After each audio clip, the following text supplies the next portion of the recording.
2015 में Beijing highway पर एक ट्रैफिक जाम हुआ जिसमें 50 लाइन के हाईवे को पूरी तरह बंद कर दिया गया।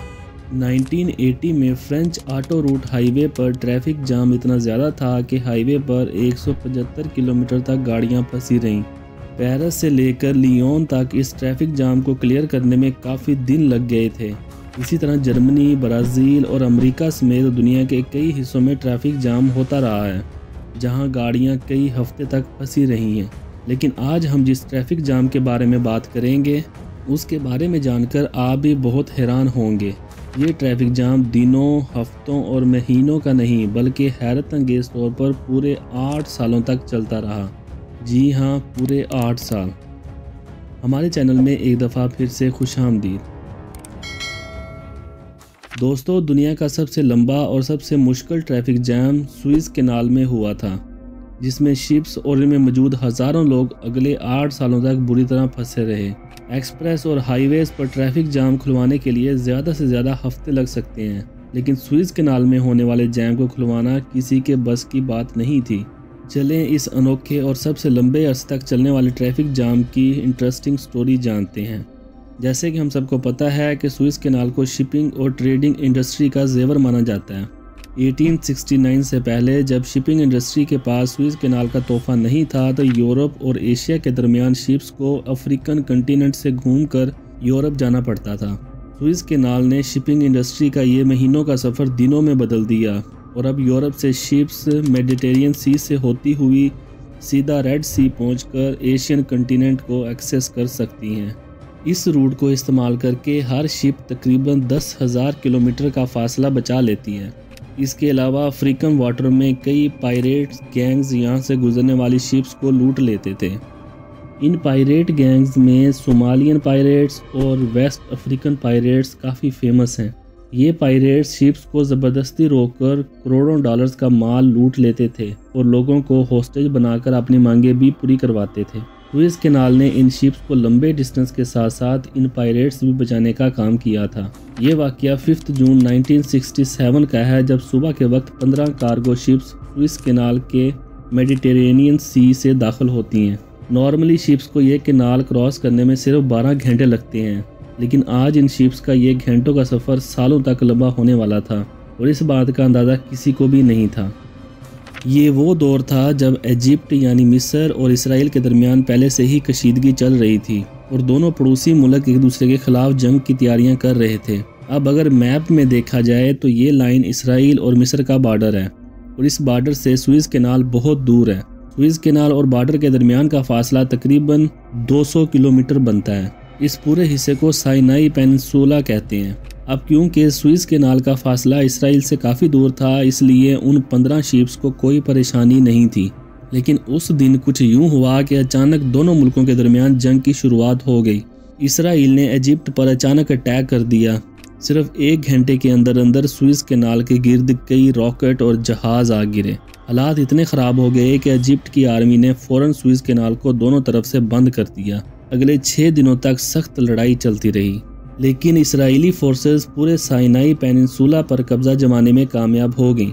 अब इसराइल और मिस्र का नया बॉर्डर सुएज़ कैनाल बन चुका था। ये मिस्र के लिए बहुत बुरी हार थी। इसराइली फोर्सेस सुएज़ कैनाल को क्रॉस करके मज़ीद आगे ना बढ़े, इसलिए इजिप्ट ने सुएज़ कैनाल के दोनों तरफ कश्तियाँ खड़ी कर दी और अपने ब्रिजेस खुद ही तबाह कर दिए और इसके साथ साथ पूरे कैनाल में माइंस इंस्टॉल कर दिए।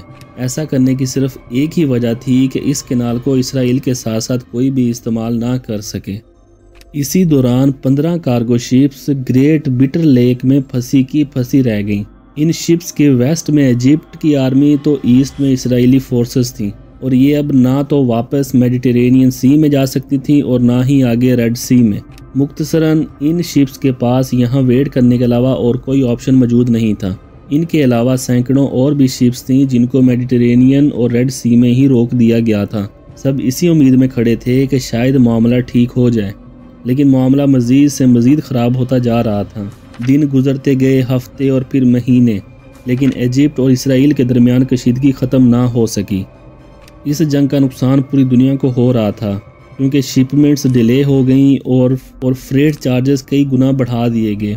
जो शिप्स पहले सुएज कैनाल को इस्तेमाल करके एशिया जाया करती थीं, अब उनको दोबारा से अफ्रीकन कॉन्टिनेंट से घूम कर जाना पड़ रहा था। इस जंग की वजह से जहां पूरी दुनिया को नए चैलेंजेस का सामना करना पड़ रहा था, वहीं ट्रैफिक जाम में फंसी 15 कार्गो शिप्स और इनमें मौजूद लोग अपनी ही मुसीबत में गिरफ्तार थे। इनमें German, British, Sweden, French, Polish, Bulgarian, Czechoslovakia और अमेरिकन शिप्स भी मौजूद थीं। कई महीनों के बाद जब उनको क्लियर हो गया कि ये मसला इतनी जल्दी हल नहीं होने वाला, तो शिपिंग कंपनीज ने ज़्यादातर क्रू मेंबर्स को वापस बुला लिया और हर शिप पर सिर्फ 10-10 लोगों को शिप की मेंटेनेंस के लिए छोड़ दिया गया। हर 2-3 महीनों के बाद 10 लोगों के क्रू को तब्दील करके नए लोग भेजे जाते थे, सिर्फ इसी उम्मीद में कि शायद एक दिन वो अपनी फंसी हुई शिप से यहाँ से निकालने में कामयाब हो जाएंगे। इतने अरसे तक एक साथ रहते रहते 15 शिप्स के क्रू में दोस्ती बढ़ती गई। उन्होंने अपने आप को इस डिप्रेशन से निकालने के लिए एक्टिविटीज़ का बंदोबस्त भी किया। जर्मन शिप पर एक छोटा चर्च ओपन किया गया जहां हर संडे सारे क्रिश्चियन जमा होते थे। बुल्गेरियन शिप पर रोज़ाना मूवी नाइट का बंदोबस्त किया जाता था। स्वीडिश शिप पर पोल पार्टी और ब्रिटिश शिप पर फुटबॉल खेली जाती थी। हत्ता कि यहाँ उन्होंने बिटर लेक के दरमियान ओलंपिक गेम्स भी करवाई थी, जिसको बिटर लेक ओलंपिक 1968 का नाम दिया गया था। एक एक करके साल गुजरते जा रहे थे, लेकिन ये शिप्स एक ही जगह पर खड़ी रहीं। आखिरकार एक वक्त ऐसा आया कि इनके ऊपर मिट्टी की लेयर जम चुकी थी, क्योंकि ये न्यूट्रल शिप्स थी और इसका इस लड़ाई से कोई लेना देना नहीं था। इसलिए इनको खाना पीना पहुंचाने के लिए ना ही इसराइल को एतराज़ था और ना ही इजिप्ट को। 6 सालों के बाद 1973 में ये जंग दोबारा शिद्दत अख्तियार कर गई, लेकिन इस बार हमले की शुरुआत इजिप्ट ने की। मिस्र अपनी पूरी ताकत के साथ साइनाई पेनिनसुला में घुसा और इसराइली फोर्सेस को काफ़ी अंदर तक धकेल दिया। दोनों तरफ से भरपूर हमले किए गए, लेकिन इस बार एक इसराइल का रॉकेट ना चाहते हुए भी गलती से अमेरिकन शिप पर आ लगा और वो शिप तबाह होकर डूब गई।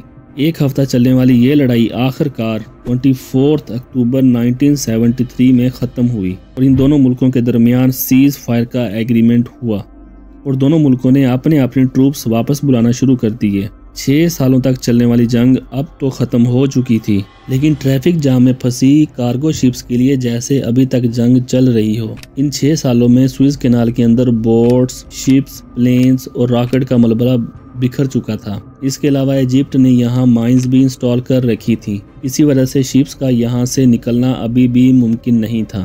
सुएज कैनाल को अच्छी तरह साफ करने में इजिप्ट को तकरीबन 2 साल लग गए। 5 जून 1975 वो दिन था जब सुएज कैनाल को 8 सालों के बाद पूरी तरह खोल दिया गया। इतने लंबे अरसे तक साथ रहने के बाद 14 शिप्स का अब सुएज कैनाल छोड़ने का वक्त आ गया था। ये शिप्स जब अपने मुल्कों में पहुंची तो इनका बहुत ही धूमधाम से वेलकम किया गया। पूरे 8 साल बंद रहने के बाद सुएज कैनाल में ट्रैफिक दोबारा से बहाल होने लगा। इतनी बड़ी ट्रैफिक जैम हिस्ट्री में ना तो पहले कभी हुई थी और ना ही इसके बाद आज तक हुई है।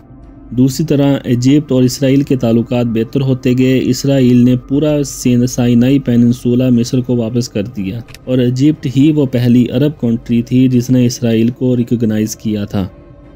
उम्मीद है कि आज की ये वीडियो भी आपको ज़रूर पसंद आई होगी और आप इस वीडियो को लाइक और शेयर ज़रूर करेंगे।